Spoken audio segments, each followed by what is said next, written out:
CAA அறிவிச்சதுக்கு அப்புறம் அப்ப நம்ம கட்சி ஆரம்பிக்கிறதுக்கு முன்னாடியே எதிர்த்த நமக்கு கொள்கை இல்லையா?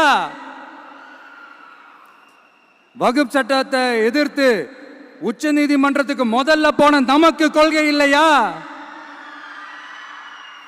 நீட்ட வந்தா ஒழிச்சிருவேன், நீட்ட வந்தா அழிச்சிருவேன், ஆட்சிக்கு வந்தவனே ரத்து செய்யறதே நீட்டை தான், அப்படி இப்படின்னு கதையெல்லாம் விடாம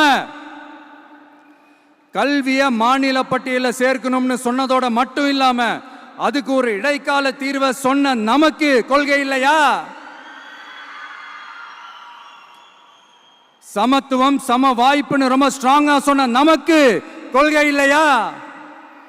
இப்படி கொள்கையை வெறும் பேச்சில மட்டுமே பேசிக்கிட்டு எல்லா கொள்கையும் அண்டர் கிரவுண்ட்ல அடக்கி வச்சுக்கிட்டு என்னமோ இவங்களுக்கு மட்டும்தான் எல்லா கொள்கையும் குத்தகைக்கு எடுத்த மாதிரி இவங்க கொள்கையே கொள்ளை தானே.